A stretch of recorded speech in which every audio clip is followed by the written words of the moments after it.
manage your income lang. 50% is to your expense, 30% to your ipon, and 20% dun sa mga luho mo if ever. Si Algie naman mag-ipon daw para sa kanyang dream motorcycle at para magkaroon ng emergency funds. May nakita po ako sa ipon challenge dun sa TikTok. So, binili ko po yung isang notebook po siya. So, tapos bala ko po magulog dun 1K kada cut-off po. 6 digits naman ang ipon goal ni Angelo, kaya plano raw niyang humanap ng extra mapagkakakitaan.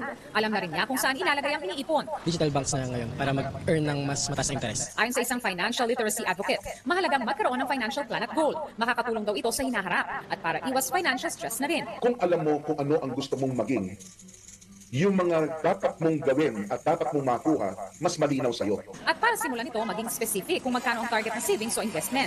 Para di matulog ang pera, mainam daw na mag-invest sa mga lehitimong e-wallet o mobile wallet at financial institutions. Automate your saving and or your investing. Kasi saving is not enough. Kailangan palaguin mo yung iniipon mo. Pwede na nga yung sinasabi ko, pagpasok ng pera, automatic ililipat doon sa pag-iipunan mo at pag-iinvestahan mo. Magkaroon ng accountability partner para matrack at bantayan ang iyong progress. Kung kaya, magbukas ng 3 bank accounts na magiging salary account kung may trabaho, savings account at spending account kung saan ilalagay ang mga pambayad ng bills.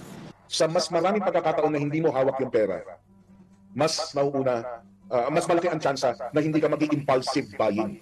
Von Aquino nagbabalita para sa GMA